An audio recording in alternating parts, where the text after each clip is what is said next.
On June 18, 1967, Dan Gurney drove to victory in the Formula One Belgian Grand Prix at Spa-Francorchamps, driving a Gurney-Weslake-powered Eagle chassis designed and built in the United States. It marked the first and only time an American has stood atop a world championship podium as both the winning driver and constructor. Welcome to a celebration of that historic victory, focusing on the winning machine. This is 1967 Spa, the All-American victory. Hello, everyone. I'm Bob Varsha. In 1921, a 27-year-old racing driver from California by the name of Jimmy Murphy won the French Grand Prix at Le Mans, driving an American-built Duesenberg. 46 years later, another California driver, Dan Gurney, went Murphy one better, winning the Belgian Grand Prix in a car that was not only American-built, but created by Gurney's own company, All American Racers. Now, as you might guess from that name, Gurney is proud of his American roots, so he called his race car the Eagle. Today, that car resides in a place of honor in a Florida museum, and that's where my speed colleagues David Hobbs and Steve Matchett went to profile this unique piece of racing history. Hi everybody, today Steve and I are in Naples, Florida at the Collier Collection, which also houses the Revs Institute for Automotive Research, an absolutely fantastic collection here in Naples. But today, Steve, you and I are going to look at another very special guest here. We are indeed, and here is that very special guest. It is the Eagle-Weslake car, chassis number 104, that was designed and built by Dan Gurney, but not only that, he took this car to the race win at the 1967 Belgian Grand Prix at Spa. It is an absolutely phenomenal machine, magnificent in many ways, David, and we're going to have a very close look at it. We'll get to that in a moment. In almost a half-century since the first Eagle, All-American Racers have turned out more than 150 significant racing cars. Now in his 80s, Dan Gurney and his team, some of whom have been with him from the beginning, are still adding to their company's list of achievements. Sam Posey offers a perspective on the living legacy of Dan Gurney. When he was a boy, Dan Gurney saw a tomato plant that had grown up through the asphalt and, against all odds, blossomed. It could be the story of Dan's career. As a driver, a car builder, and a car owner, he has never had it easy. Yet he has always found a way to win. He brought Porsche and Brabham their first championship victories. He won Le Mans for Ford with A.J. Foyt, and he won in USAC, NASCAR, and the Can-Am. He built cars that won Indy. He built the revolutionary Delta Wing and ran it at Le Mans. He broke into Formula One in 1959 when it was at its most dangerous. His team, Ferrari, had lost both their lead drivers. A seat was open. Dan took it and finished second in his second GP on the deadly high banks of the Avos. He left Ferrari because he disliked the politics.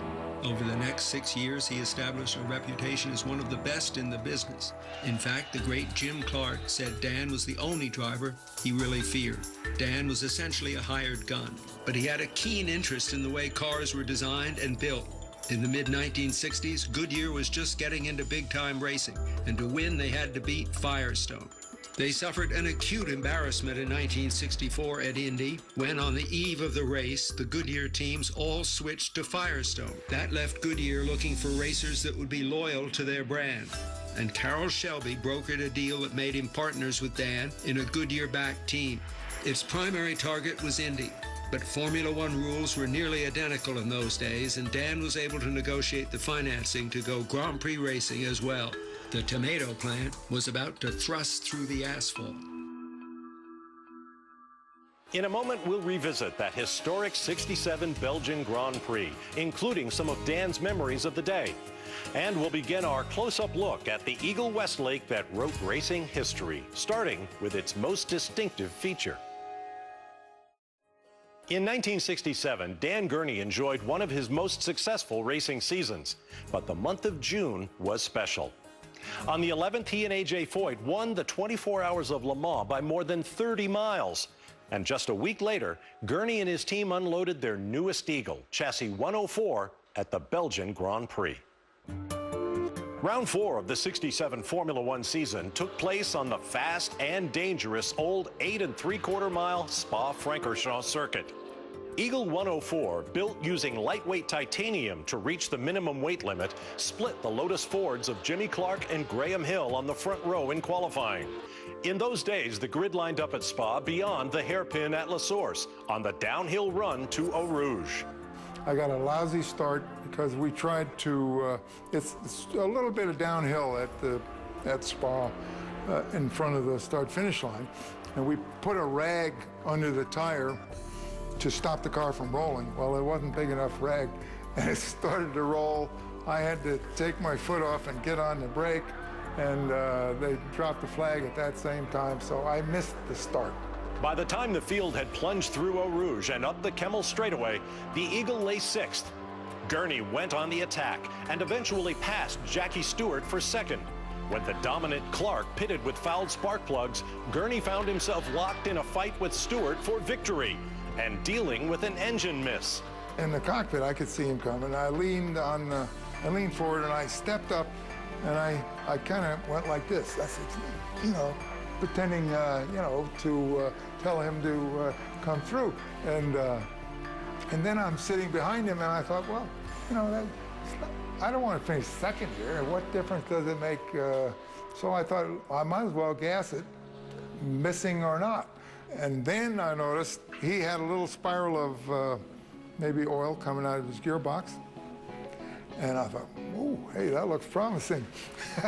Despite the engine miss and low fuel pressure, Gurney got by the struggling Stewart en route to winning the fastest Grand Prix ever to that point, averaging 145.988 miles per hour.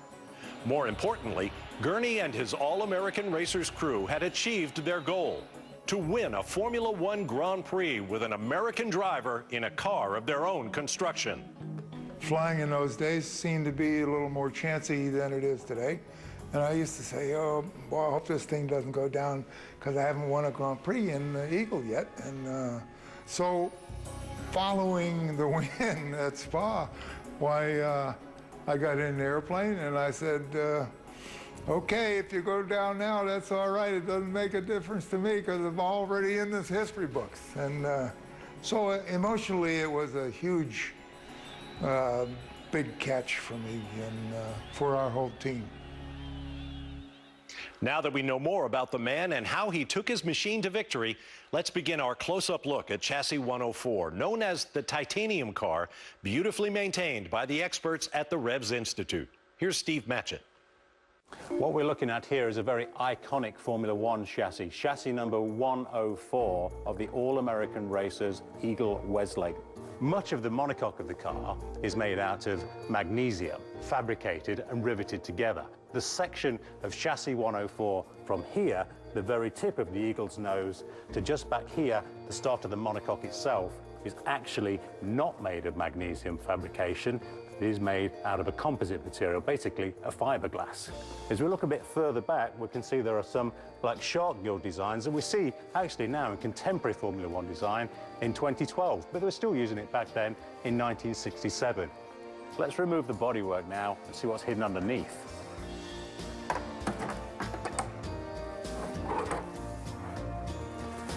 And look at this, the difference is absolutely night and day. Now you can see the reason for the aerodynamic profile bodywork that covers this section of the car.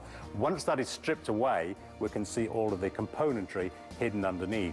We were talking about the airflow coming in through the eagle-shaped nose on the fiberglass bodywork to call this the heater matrix here, the radiator for the engine mounted in the back of the car. But behind that, as we come a little bit further back, look at all this again, absolutely magnificent fabrication of all the components. As we move back here to the three master cylinders here, the clutch and the two brake master cylinders.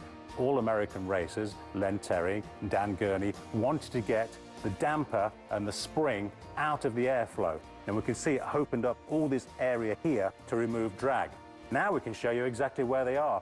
On this fabricated titanium rocker, if you look underneath here, here's our sway bar mounted left and right on the chassis. Underneath, again, left and right, you can see the damper and the coilover spring, which controls the suspension of the car. That famous Eagle's Beak nose design was a group effort among Gurney, designer Len Terry, and Dan's father, John, who was artistically talented. In fact, when Dan was born in 1931, his father was a regular performer with New York's Metropolitan Opera. We'll return with 1967 Spa, the All-American Victory. Welcome back to All-American Victory. Once Dan Gurney had established his new company, All-American Racers, in partnership with Carroll Shelby, a staff was needed to design and build the Indy car financial backer Goodyear wanted, as well as the Formula One car that Dan dreamed of. So he opened his address book, compiled over 8 seasons of international racing. Let's rejoin David Hobbs and Steve Matchett. Dan Gurney arrived in Europe in the early 1960s to do Formula One, and of course while he was there he met Colin Chapman of Lotus fame, and of course Colin was regarded as one of the most avant-garde designers of the time, but one of the guys that worked for him was also a very good designer by the name of Len Terry. So after Clark and Lotus had won the Indy 500 in 1965 and Dan Gurney decided to form All-American Racers and build his own car, he got Len Terry to come over from Lotus and work for him on the design of this car. Now, most cars up till then had a bottom and a top wishbone for the front suspension, like they had for the rear. But Len had gone off on a slightly different tack, and he had a very wide-based bottom A-arm here, the wide rear bar there taking care of the braking loads when the car wanted to twist. And instead of having a top A-arm, he had this link. And the thing about this top link was that he could put the spring and the damper in here, inboard, out of the airstream, so the car was much more aerodynamic, or slippery, anyway, through the air. He had them cooled. There was enough air going around to cool them. Easy to adjust with the roll bar that Steve has pointed out earlier on was in there. So everything is shrouded from the wind, and it made a much more aerodynamic package, and they work very well. All the handling in the cars was just the suspension, no aerodynamic help at all. These cars, of course, had a ground clearance of probably 3 or 4 inches, depending how bumpy the track was and how much undulation there was and how much down compression load you get. And so the vertical motion on these wheels was really enormous compared to modern cars. A lot went through these suspensions, and people like Len Terry were masters of their craft. So let's turn our attention to the power production half of the car, the rear end. Now, to expose the engine and see it in this wonderful detail, we've removed the 2 panels away from here that would have given a little bit more aerodynamic efficiencies to the design. The power plant itself is the Gurney-Weslake 3-litre V12, and it's mounted to the back face of the monocoque. So we are in a semi-stressed state, and let me explain how that works. Just like a fully stressed engine, the engine mountings are bolted onto the back face of the monocoque. But come further back here, and we can see this fabulous hand-fabricated titanium beam, which is bonded through bolt holes onto the rear of the monocoque, underneath here where the fuel tanks are. So from there, we bolt the transmission and the rear of the engine and all the suspension onto that beam. So it isn't fully stressed, it's semi-stressed. Now, if the Gurney-Weslake engine had a weakness, it was in its oil scavenge system. It's a dry sump system. The oil tank is stored at the front of the car, and the oil is then transmitted back through pipes and pumps to the engine itself. But because of the length of the V12, it didn't really scavenge and clean out that oil as well as it could, and that led to reliability problems. Now let's have a look at just one final piece of beautiful fabrication. Again, it is in titanium. It is these wonderful exhaust systems. There isn't a single weld on these pipes, and this is the absolutely fantastic bit for me, not one of these pipes touches another. There is an air gap between all of them. They flow down 3 into 1, 3 into 1 each side, so you end up with 4 tailpipes. And look at the beautiful coloration of the titanium caused by the exhaust temperature. Absolutely fabulous. The Gurney-Weslake V12 was designed by Aubrey Woods, whom Dan had worked with at BRM. And those magnificent titanium exhausts were the work of fabricator Pete Wilkins, one of several members of the Eagle crew who followed Dan back to America when the Formula One project ended. We'll be back in a moment. The 4 Eagle Formula One chassis from All-American Racers each represented an evolutionary step in the effort by Dan Gurney and his team to make the car lighter and faster. Drawing on their Southern California locations surrounded by hot rodders and the booming aviation industry, they experimented with materials while retaining a number of traditional design features. Once again, here's Steve Matchett and David Hobbs. So now let's turn our attention to the center section of the Eagle Weslake from 1967. the item known as the monocoque, the fundamental building block of all Formula One cars, contemporary equipment, and cars back in the 60s and 70s and 80s. Now, as we got into the 1960s, and certainly for 1967, the All-American racers decided to use magnesium because it's incredibly light. They did away with all the tubing, and the monocoque itself was just made by sheets of magnesium, formed into shape, and then riveted together. Now, you notice if you look at this chassis, 104, there are thousands of rivets all over this bodywork. The reason for that is magnesium is a very difficult material to bend. It doesn't yield or ply very easy, so to stop it from cracking and fracturing when the guys were putting it together, they had to increase dramatically the number of rivets. However, the end result is a monocoque that is both incredibly strong and also incredibly light. Weight in Formula One is everything. This car is very lightweight. That's a huge advantage. Now, on the downside of the design for the driver's safety, poor old Dan Gurney had to sit right in here, of course. But what you may not know is the fuel tanks of the Eagle-Weslake were each side of the car, from here all the way back underneath the titanium exhaust systems, 25 gallons on each side. Poor old Dan had to drive around Spa with 50 gallons of racing fuel on each side of him. Well, we replaced the steering wheel, a very familiar sight in today's modern racing, but of course when this car was built, in fact, this steering wheel was not removable. The driver had to slide in underneath it. And of course, the other thing, I'm sliding into not just any old race car, I'm sliding into the car that won the 1967 Belgian Grand Prix at an average speed of 145 miles an hour with Dan Gurney sitting in this very seat. So very, very cool. The only uncool thing, as Steve pointed out, is that also you're sitting here in the middle of 50 gallons of fuel. It gets fed into the car through these 2 points on the front here. This is the fuel vent bleed, which comes out just behind the driver's head, attached to this massively effective rollover bar, which in fact is bolted onto the monocoque on a very small bracket with a couple of very minute bolts. So it's about as much use as, well, whatever, not very useful at all. The dashboard in here, incredibly simple layout. On the left here, we have the water temperature and pressure. On the right, oil temperature and pressure. In the middle, the rev counter, going up to 12,000 RPM. To the bottom is the fuel pressure. On and off switch, fuel pump, electric fuel pump switch. Fire extinguisher button, that didn't do much good either. Electric starter, 5-speed gear shift, obviously manually operated by the driver. Mirrors, no wings to see in the way, so very good visibility out the back. But what a car, and how cool it is to sit in this car, this very same car that won that historic Grand Prix victory so many years ago.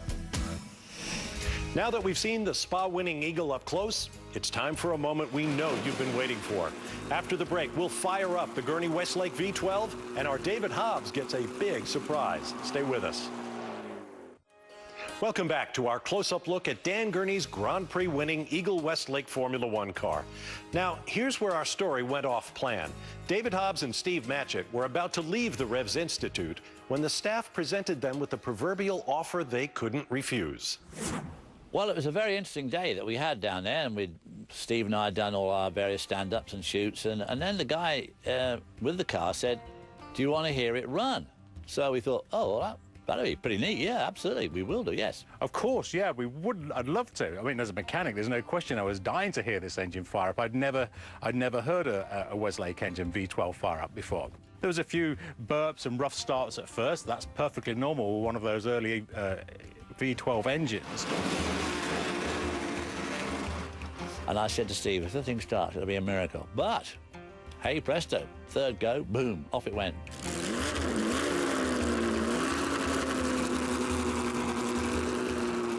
Much to my absolute astonishment, somebody said to me, well, do you, me, want to drive it? And I said, me? Then, out of the corner of my eye, as I'm watching the engineers and mechanics working on the car, I see David Hobbs start to take his shoes off. Well, I had some fairly big shoes on, which I didn't think would be a very good idea to get down to the foot box where the pedals are, in case they got jammed on the side of the monocoque down there. So I took my shoes off.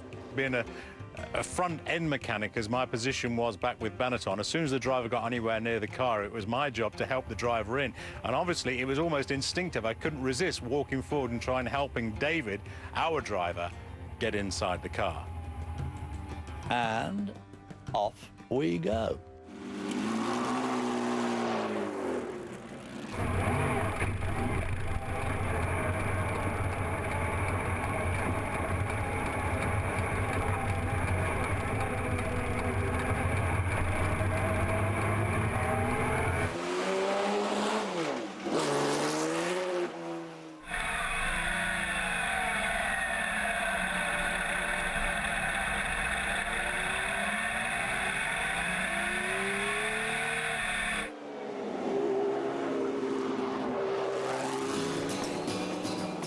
I gave it a bit of welly once down that straight, but of course I didn't want to get too much throttle in case the thing got stuck or something, where there'd be absolutely no room to react, no time to react at all. I'd have been out in the street in the car park of the building next door if the throttle had stuck.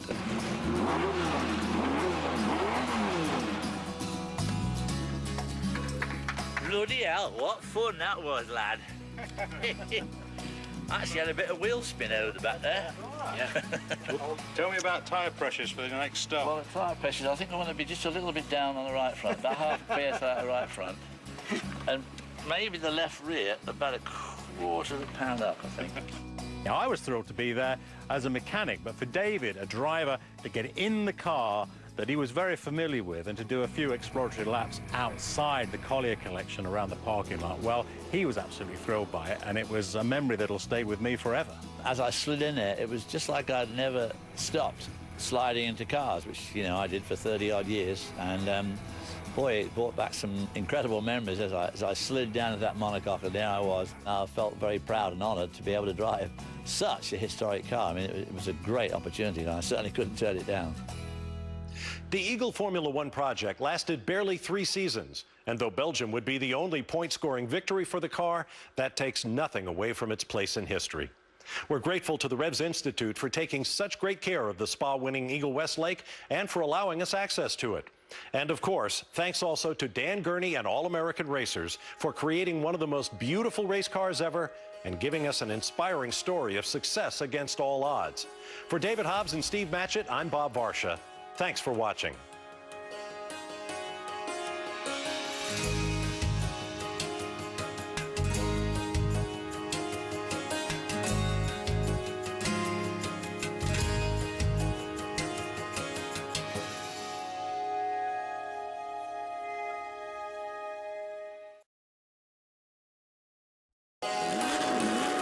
On June 18, 1967, Dan Gurney drove to victory in the Formula One Belgian Grand Prix at Spa-Francorchamps, driving a Gurney-Weslake-powered Eagle chassis designed and built in the United States.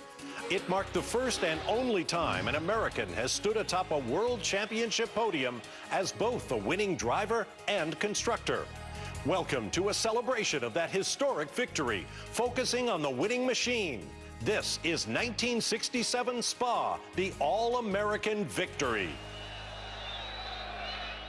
Hello, everyone. I'm Bob Varsha. In 1921, a 27-year-old cars. Now in his 80s, Dan Gurney and his team, some of whom have been with him from the beginning, are still adding to their company's list of achievements. Sam Posey offers a perspective on the living legacy of Dan Gurney. When he was a boy, Dan Gurney saw a tomato plant that had grown up through the asphalt and, against all odds, blossomed. It could be the story of Dan's career. As a driver, a car builder, and a car owner, he has never had it easy. Yet, he has always found a way to win. He brought Porsche and Brabham their first championship victories. He won Le Mans for Ford with A.J. Foyt, and he won in USAC, NASCAR, and the Can-Am. He built cars that won Indy. He built the revolutionary Delta Wing and ran it at Le Mans. He broke into Formula One in 1959 when it was at its most dangerous. His team, Ferrari, had lost both their lead drivers. A seat was open. Dan took it and finished second in his second GP on the deadly high banks of the Atlas. He left Ferrari because he disliked the politics. Over the next 6 years, he established a reputation as one of the best in the business. In fact, the great Jim Clark said Dan was the only driver he really feared. Dan was essentially a hired gun, but he had a keen interest in the way cars were designed and built. In the mid-1960s, Goodyear was just getting into big-time racing, and to win they... Collier collection, which also houses the Revs Institute for Automotive Research, an absolutely fantastic collection here in Naples. But today, Steve, you and I are going to look at another very special guest here. We are indeed, and here is that very special guest. It is the Eagle-Weslake car, chassis number 104, that was designed and built by Dan Gurney, but not only that, he took this car to the race win at the 1967 Belgian Grand Prix at Spa. It is an absolutely phenomenal machine, magnificent in many ways, David, and we're going to have a very close look at it. We'll get to that in a moment. In almost a half century since the first Eagle, all-American racers have turned out more than 150 significant racing. Old racing driver from California by the name of Jimmy Murphy won the French Grand Prix at Le Mans driving an American-built Duesenberg. 46 years later, another California driver, Dan Gurney, went Murphy one better, winning the Belgian Grand Prix in a car that was not only American-built, but created by Gurney's own company, All American Racers. Now, as you might guess from that name, Gurney is proud of his American roots, so he called his race car the Eagle. Today, that car resides in a place of honor in a Florida museum, and that's where my speed colleagues David Hobbs and Steve Matchett went to profile this unique piece of racing history. Hi, everybody. Today, Steve and I are in Naples, Florida at the